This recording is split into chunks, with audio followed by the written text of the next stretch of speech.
Hi, this is Teddy, and you're listening to Alyssa Milano on Two Broads Talking Politics.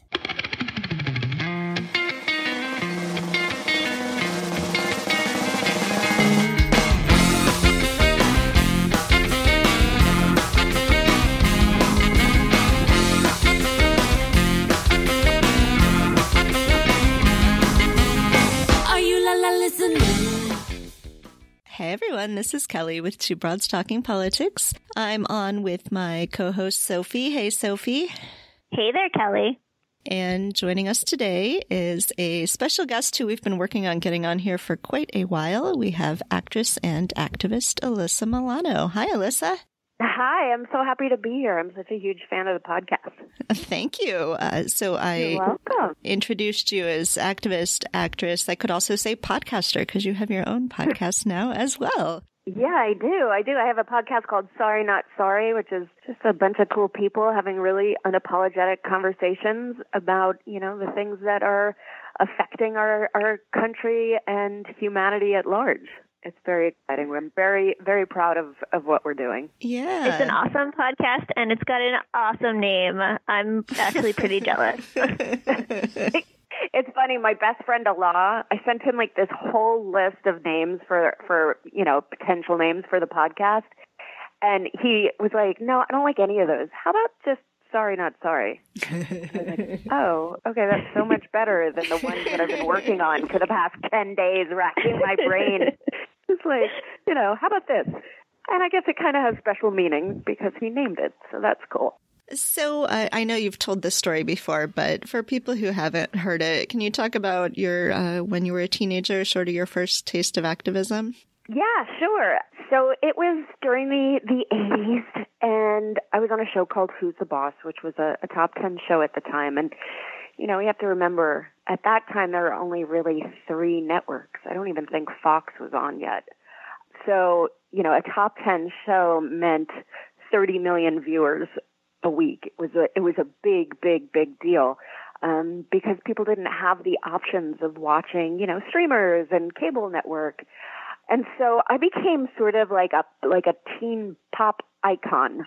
And it was kind of a weird existence, obviously being a teenager and having some sense of celebrity and being famous. And I was really awkward.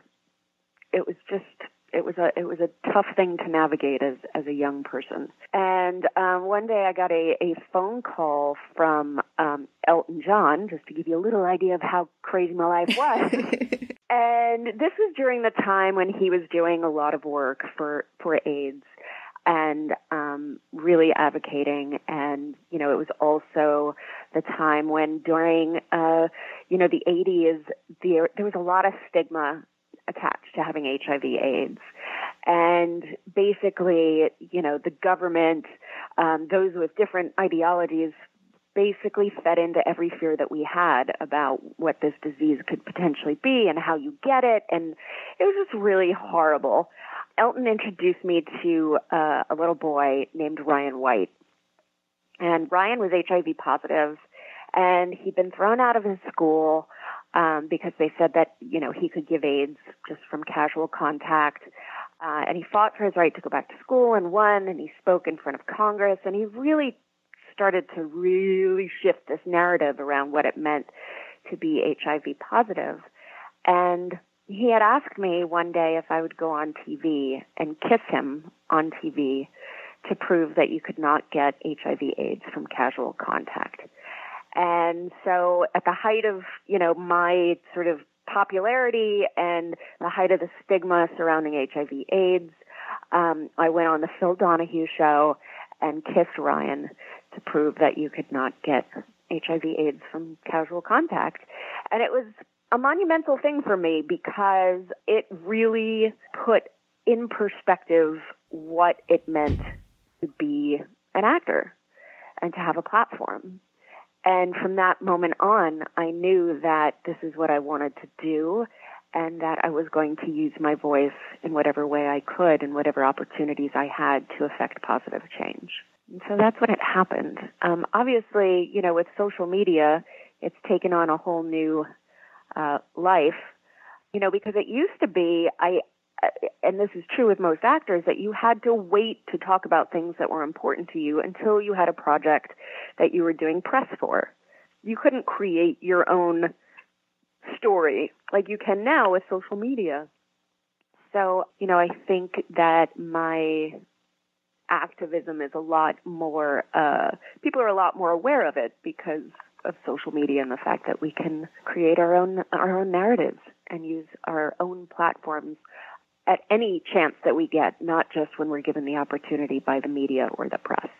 And it seems like, in the past couple of years, for obvious reasons, that a lot of actors have been starting to get more politically active. Have they? I don't know that I necessarily agree with that. Yeah. I feel like this is a time when people should be, enraged and standing up, and I still think that there are many actors, and interestingly enough, actors that were more politically involved during the Bush administration, I think have been pretty silent in the last 2 years, and it's been really frustrating. Like, you look at people like who were so outspoken during the Bush administration, like George Clooney and Matt Damon, and those people that really, really criticized being in the war and what we were doing there and our foreign policy, and it seems like all those people are awfully quiet. That's really interesting. I wonder if it has to do with the fact that sort of this, I don't want to say the only source, but sort of the catalyst for a lot of the terrible things that are happening is Donald Trump, who is himself sort of a celebrity or like a celebrity adjacent.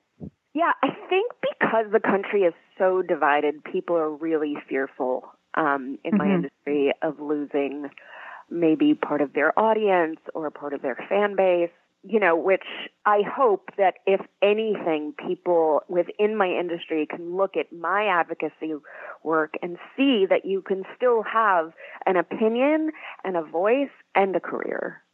And, it's just, I don't know, I just feel like there should be, more of an outcry from people who can use their platform for good. Do you think there's been somewhat of a gendered reaction to that?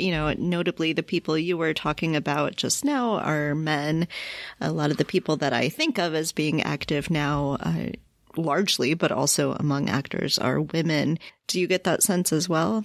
Well, I definitely think that there's a lot at stake for women right now with this administration and the hurtful policy that they're trying to put forth. And the oppressive policy that they're trying to put forth. So I think that women across the nation, that we're seeing an uprising and more action, and I think that is a very clear reason. We watched a man who admitted to grabbing women by the pussy become president, and then proceed to systematically try to roll back women's rights. And so for me, I think that women throughout the country are finding their voice or using their voices. And I think that's true within my industry as well. Sort of along those lines, I want to talk a little bit about Me Too. We know that Tarana Burke invented the phrase in 2006, but you really were, I think, probably the primary person who really publicized the hashtag and really began sort of the movement the viral movement of people posting hashtag Me Too. Can you talk a little bit about Me Too right now and where you sort of think the movement is headed, where we are, or do you think we're stagnant? No, I don't think we're stagnant. I think that anytime we're having conversations like this is a testament to Me Too. I think that for me personally, I had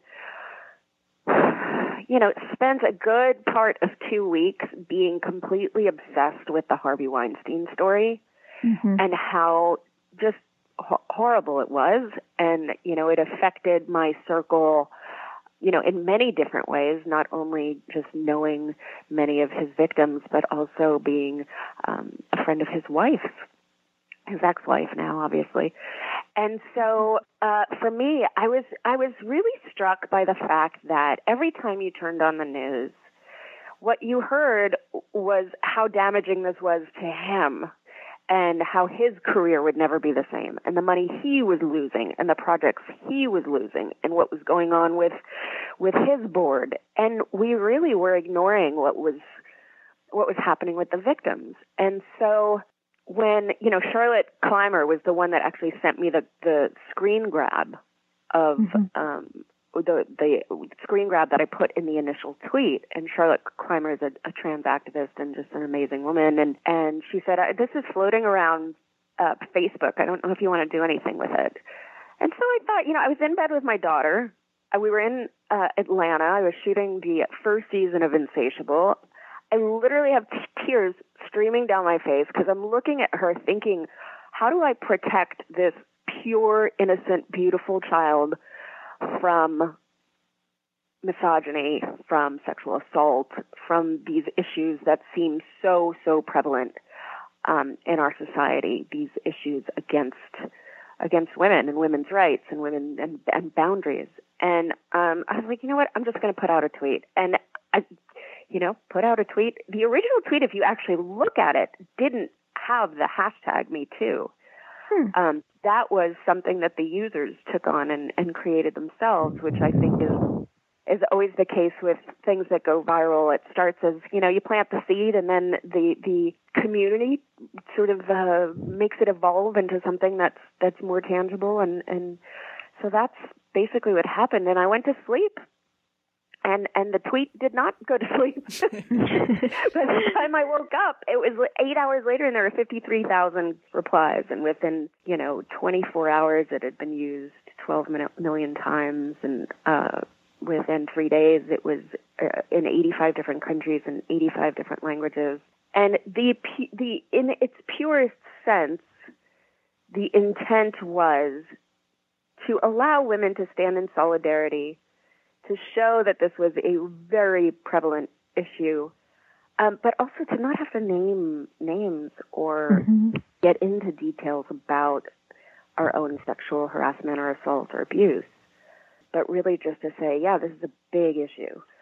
And it was about, I would say, 2 or 3 days later that I had learned of Tarana Burke's amazing work in 2006, where she used the same words. And, I have to tell you, when I found out about it, I had this incredible sense of relief, because I felt like I was not adequately prepared to deal with the magnitude of this issue.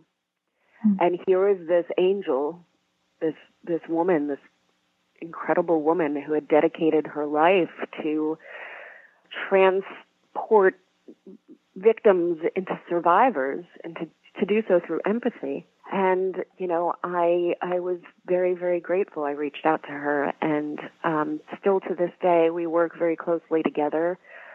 And I think the beauty of what this movement is, and when you look at it, is everything that has happened from it, is really the individual empowerment that women have felt, not only to stand in solidarity and to truly form, for the first time in my life, this is the first time I remember a true sisterhood, and something where we've all stood together and said, no.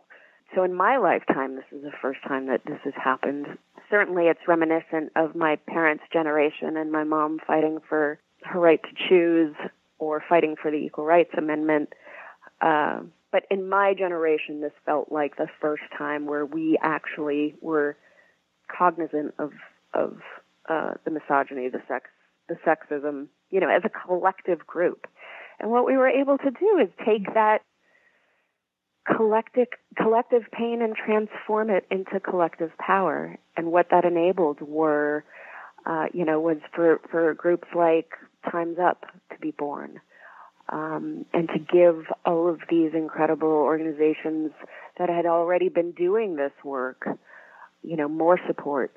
And so, it's been a very special thing to be a part of, incredibly overwhelming. And, to be honest, personally, I had not dealt with my own sexual assault really until Me Too hit. And the reason why was because I had, I'd been in therapy my entire life. I knew I had anxiety, but I never really got into the depths of the trauma that I had dealt with in my past. And so having women telling me their stories of their own personal trauma was so, I cherished it so much, and I took it to heart, and it in turn brought up my own trauma. So went through a really hard time, a bout of severe anxiety after that, and got myself back into therapy, and for the first time told my husband about my trauma, told my parents about what had happened to me. So Me Too transformed my life as well in a very legitimate way, maybe even in a way that I didn't know I needed. You've been pretty outspoken about mental health and your own mental health struggles. Certainly, this is something Sophy and I have both talked about as well. What sort of reaction do you get from people about talking about mental health? Is it, I know everything you say tends to be sort of fraught with bots and trolls and all sorts of things anyway, but, are people grateful that people are talking about mental health? Is it still stigmatizing? I have not experienced, I'll tell you, what was more stigmatizing for me was not being forward about my mental health. And that was like, I sort of marginalized myself because having this secret was something that I was always afraid that it was going to come out and how that would affect my work, right? Because I didn't want producers or directors that could potentially be hiring me to look at me and be like, well, she's unstable. So I kept it really quiet with always that thing in the back of my head of like, well, what if I have a panic attack on set and it somehow leaks and then what? Then what happens? So it wasn't until I came forward and spoke about my own mental health that I felt like I was, it was finally just out there, and I took sort of the power away from it personally. And of course there are those that are going to use it against me and call me unstable and crazy, and usually those are people that don't agree with my outspokenness. But I tend to, people ask me all the time, how do you deal with the trolls? And for me, I tend to use personal interaction as a barometer of how impactful what I'm doing is. And I use it much more than, whatever replies I get in my Twitter stream. So what I mean by that is, like, it's very easy for someone to be brave behind a computer screen and, call me crazy bitch. But the interactions that I have in person with people where I'm able to make eye contact have been so overwhelmingly supportive that I know I have to keep going. And, as far as mental health specifically goes, I was very, very honest about my postpartum anxiety and depression, how it didn't fit into like this perfect little box. And people are appreciative that started a conversation. And I don't really think that there's a person on the planet that doesn't have some form of anxiety or fight or flight, right? It's just they may not know what the term is. But if we think of ourselves as, these beings that have evolved from basic animals that have had basic brain stems, fight or flight is a very real thing that I don't necessarily think that we evolve out of, So, it's been a positive experience for me. And, I just think we need to get to that place where not only we can discuss it openly, but that we can get help when we need it. Much like if you had a cavity, you'd go to the dentist. Yeah, it's been interesting. My son has also dealt with some anxiety. This was not surprising. I have anxiety and my mom has anxiety, it goes back pretty far in the family. And figuring out ways to explain that to a kid in a way that makes it normal, but something that, there are ways to deal with. There's therapy, has been really helpful, I think, for me in figuring out how to normalize it for myself and go, all right, okay, this is a thing that I go to the doctor and I get, medication and therapy and I can deal with it. And so in a way that's actually been surprisingly helpful. I totally agree with you. Like my son has gotten stung by a bee 3 times this summer, and he's 7, and so he's like freaking out about bees right now, and rightfully so. There's legitimate reason, but it's getting almost irrational. And I don't think he has anxiety, but I do think that there are moments where he can go to this like dark place, right? Especially since kids have such vivid imaginations, right? So, like in the last few days, I've been telling him a lot of things that I wish I did every day. You know, just like taking out the fear and looking at it and really dissecting it. What does it mean when you stare at that fear, you know, down, and can you throw that fear away? And what does that look like if your fear is going down the drain in the shower when you take a shower? You know, just things that meditation tools that I don't use that I was like, why don't I do this? But it's so helpful to be able to walk someone through it and talk about it, because, you know, we didn't talk about it. And much like your family, my family, my grandmother, whom is the most incredible woman on the planet. She's in her 90s, and she's, you know, she says, I'm not going to die until that man's out of office. And so she has agoraphobia, and she won't leave the house. So to be able to look at like the what is hereditary, what is genetic, to break that down, to be able to look at my kids and say, you know what, I have to be aware. I have to help them through these moments. I think it is part of the process to de-stigmatize. I think it's very important.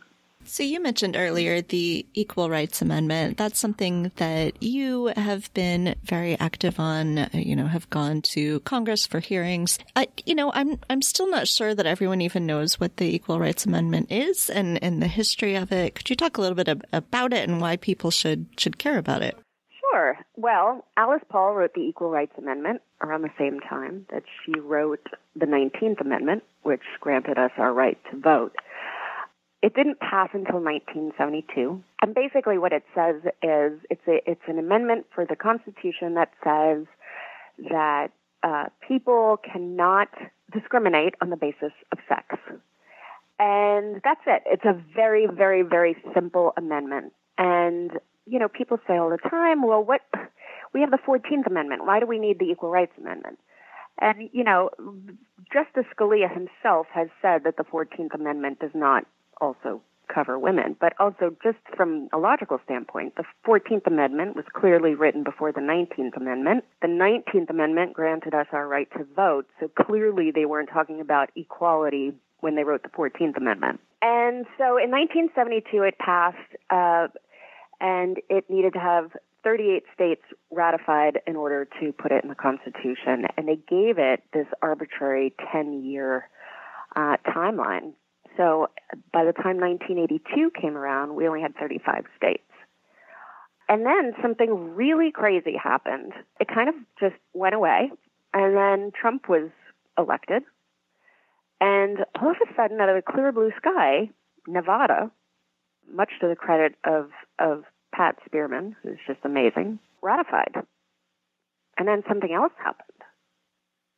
Illinois ratified.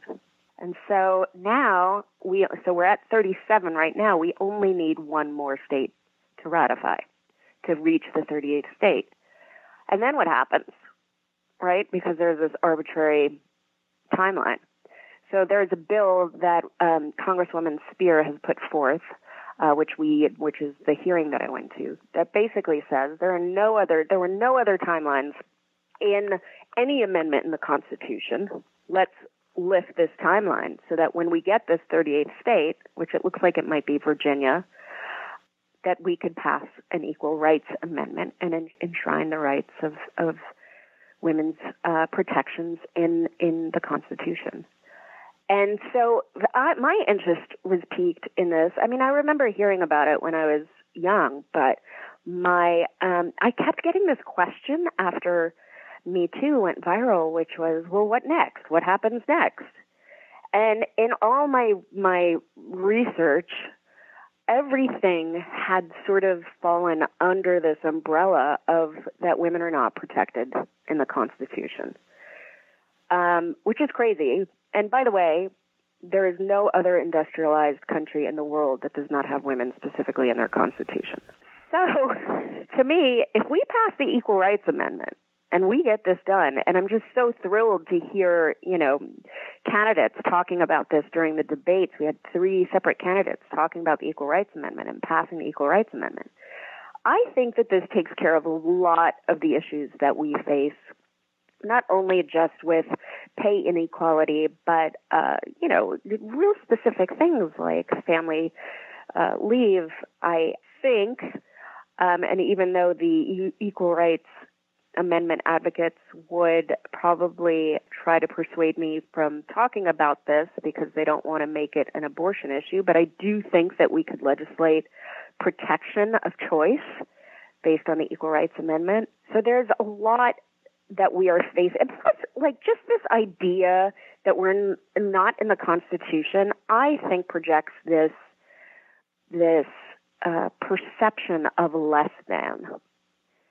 And I'd like my daughter to be able to read the Constitution and see how she's protected in this document. I think it's super important, and I think we're going to get there. I hope we're going to get there in my lifetime. Also, women's rights should not be at the whims of whoever is in political power, which is what happens right now, or whoever, however the Supreme Court is stacked, right? We should be enshrined in the Constitution, end of sentence, full stop. Yes. And so one of the things that would be really helpful in getting that done, of course, is if we can flip Virginia this year. You mentioned Virginia could very well be the next state. Yes. And I do think we have a good chance of flipping Virginia. So we definitely need to pay some attention to Virginia and really do everything we can for them. There's so much to pay attention to all the time.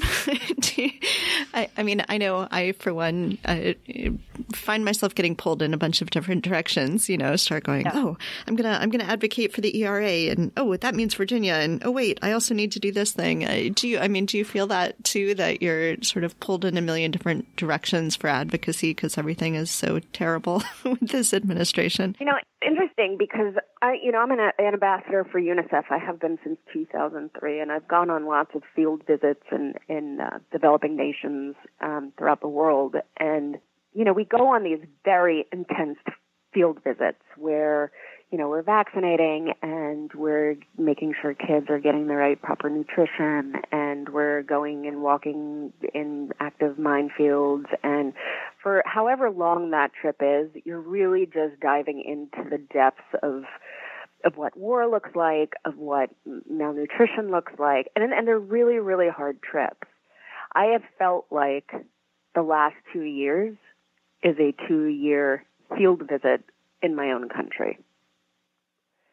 And it's obviously heartbreaking, but I think we have to keep our heads down, we have to do the work, and we have to know that this is a blip, this is a fleeting moment. The only way that will be true, that it is a blip and a fleeting moment, is if we all work together to make it so. And so, yes, there is a lot going on right now, but they're all equally as important, and they all deserve our beings and our hearts and our souls to try to make it better. What are you thinking about as we head towards the 2020 elections? What elections are you most excited about and most interested in? I mean, I right now am super focused on Wisconsin, Pennsylvania, and Michigan. Those are the 3 states that we lost by 77,000 votes that I think are going to decide 2020. And so I'm trying to right now formulate a plan that will allow me to be as supportive and hands-on in those 3 states as I could possibly be. Well, that's good, because we could use the help here in Wisconsin. Well, I will definitely be taking many trips to Wisconsin before the election. So awesome. I expect coffee. Well, I will have a fresh pot on for you whenever you come, because we are going to work so hard. I love it. Yes, we do. We have to work hard, and we will. And we'll do it. Mm-hmm. Right? Yes, we will. Right? Right. Luckily, Illinois is probably safe, so I think I will also head up to Wisconsin. Amazing. I read something that you were sort of playing the field on presidential candidates. I am. I'm dating around. I love it. You caught some flack last week, I think, or the week before, about going to check out Marianne Williamson. But I think if you're going to play the field, you need to know what everyone stands for. Well, I mean, I think it's interesting, right? There are basically two outsiders in this race. There's Marianne Williamson and Andrew Yang, right? And I feel like both of these candidates have more substantial policies than Trump had in 2016, when he was actually the political outsider and he was able to resonate with the country. So I'm thinking that people are afraid to give these two candidates too much weight because of what happened in 2016. And because maybe the media feels guilty and that they should have not taken the Trump candidacy seriously, and by giving him as much news time as they did, that they almost legitimized his candidacy. And so I think because of that, people are like, no political outsiders. But I think what Andrew Yang and what Marianne Williamson are proposing are important and different than what the other amazing candidates are proposing, right? I mean, the freedom dividend that Andrew Yang is proposing, right, which is like a universal base income, and basically it's because we have a changing economy that nobody prepared the people of this country for. And so what he's saying is $1,000 a month, $12,000 a year to all citizens over the age of 18, and they could do with that money whatever they want. It's almost like an extension of Social Security. That makes a lot of sense to me. Yeah, I want to listen to what that guy has to say. And with Marianne, you know, this idea of what does she call it? The Department of Peace, right? And now it sounds, because it's coming from Marianne, right, and she is like this new age author, it sounds very hippy-dippy. But when you really think about it, we spend all of this money on a Department of Defense.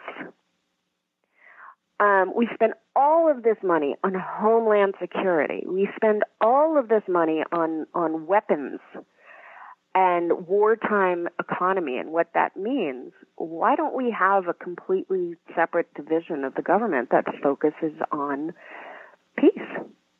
You know, and what that means. It means empowerment of women, educational empowerment of children and development, mediation, all those things, that humanitarian aid, all of those things that we know creates peace.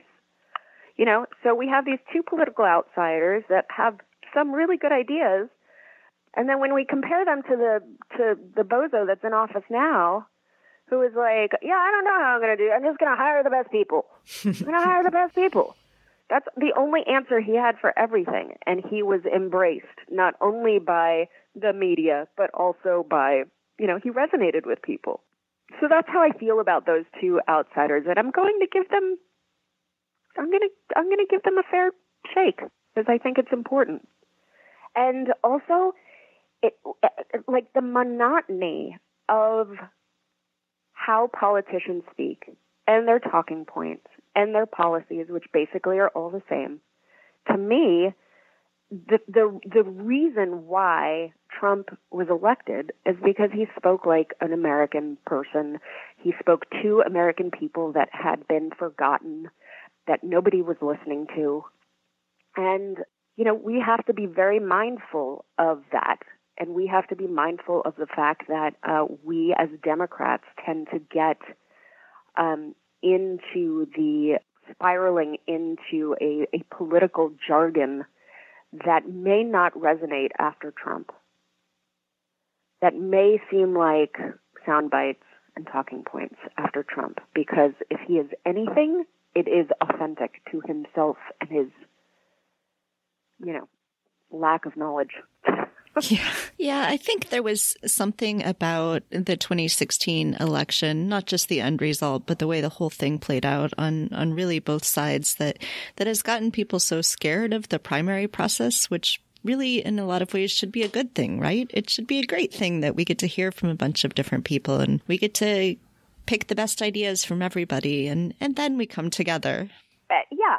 I mean, hopefully come together. Right. But I do think that this is part of what is beautiful about the Democratic Party, but also what winds up biting us in the ass, which is we are a very diverse party. We have representatives from all walks of life in the Democratic Party. That means that we all have different ideas on how to get to certain places. And this trickles down or trickles up into our elected officials and into these candidates. So therefore, I think for people to choose their candidate this early out is really just doing a disservice to not only the process, but all of these amazing candidates. And also maybe undermining Trump's power. Because as much, look, there's not a more progressive hope. I have so much progressive hope in my heart. But I also think we need to be realistic.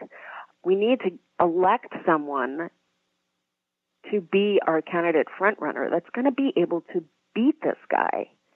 And I have no doubt that progressive policy will then come.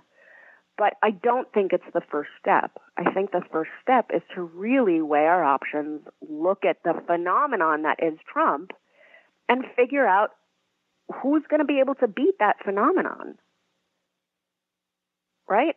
And so for me, it's just I have to take inventory, and that's what I'm doing right now is I'm taking inventory. And it's hard for me because a lot of these people are my friends, so I'm saying no to Joe, and I'm saying no to Corey, and I'm, so it's, I'm just trying to do my best to highlight the platforms and the policies that I think will resonate with the American people, and until we have a candidate that is a clear front runner, I'm not going to endorse. I like that, and that's what I like the most about the primary is that you get to sort of play with all of these ideas and shop around and, I've bounced around. Yeah, exactly. That's what I love about it. And I think it's important, right? I think it's important that the American people see everyone that we have to offer and how our policy and our ideology differs from the Republican Party. And that means giving people a platform and holding them up and amplifying their voices. And so that's what I'll continue doing. And when there's a front runner, I think we'll all know the closer we get. I want to be mindful of your time, but I do want to ask you about Insatiable. So I think you guys have wrapped up filming the second season and it's coming out soon. I think it's coming out in the fall, although Netflix, they don't really give you an exact date until like 2 weeks before, and then they tell you. But I think it's going to be in the fall.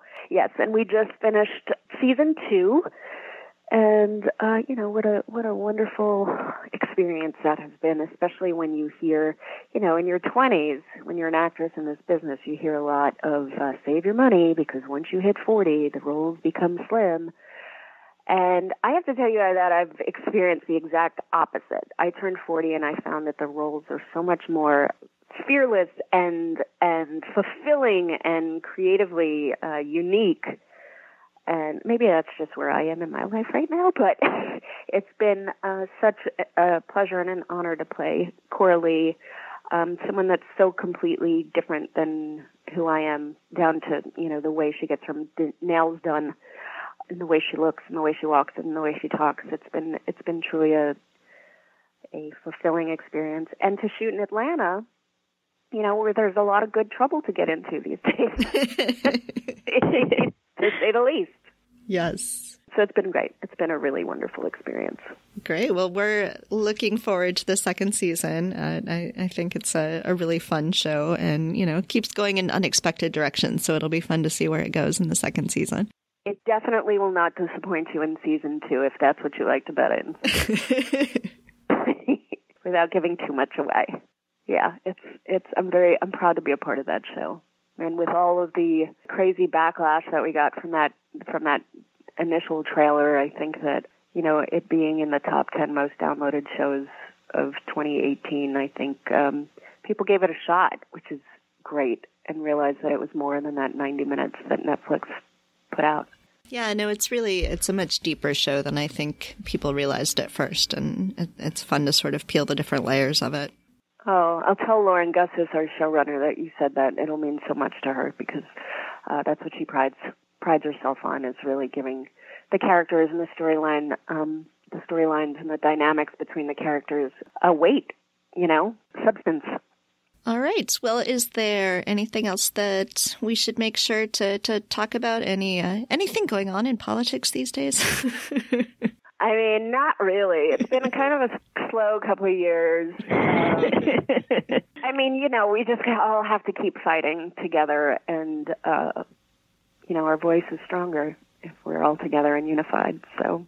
Well, and as people are prepping for the Mueller hearings, whatever those might bring tomorrow, they should check out this week's Sorry Not Sorry. Yeah, this week's Sorry Not Sorry, we're actually streaming the audio of the live performance that I did with some amazing actors. John Lithgow is playing President Trump. Kevin Kline is in it. Annette Bening is our narrator. And basically, it is a play that outlines the 10 acts of obstruction of justice, and the dialogue is ripped right from the Mueller report. And so, obviously people don't have time to read the entire 400 and whatever pages. So this is basically just taking the highlights out, and it's being read by some amazing actors, and it's a great thing to listen to before the hearing, or even after the hearing, just to give you an idea of really the depth of the obstruction of justice. And then, we have some other really awesome episodes, not only with amazing people. I hope you guys will come on, gals. Of course. Gals will come on. Love to. That'd be so fun. We should do like a election precursor. Yes. Something like that. But yeah, so I'm really proud of what we're doing, and we do a lot of sound bites that are edited throughout the episodes and throughout the conversations. And my idea was, how do we show people how we got to this point in history? And so we take a lot of sound bites from historical speeches and news reports, and so we really get an idea of the trajectory of how we got right here, right now. And so I hope people give it a shot. Yes, and you have more professional editors than we do. I have it's one editor. Isn't he amazing? He is, yes. Shout out to Josh. I know, he's amazing. And I have an amazing associate producer named Allison Bresnick, who literally just, searches the internet for amazing speeches and sound bites. And we're a very lucky team, and we're all in it because we believe in the mission. So it's a labor of love, as most podcasts are. Yes. Right? Indeed. Mm-hmm. Well, I appreciate you both so much. Well, and we likewise appreciate you and everything you're doing. I get tired just like watching your schedule, where you are at any given time. Don't get tired. Get inspired, and let's kick some ass. All right, we will. I can't do it without you. Thanks for listening to Two Broads Talking Politics. Our theme song is called Are You Listening? Off of the album Elephant Shaped Trees by the band Immunuri, and we're using it with permission of the band. Our logo and other original artwork is by Matthew Wethlin and was created for use by this podcast.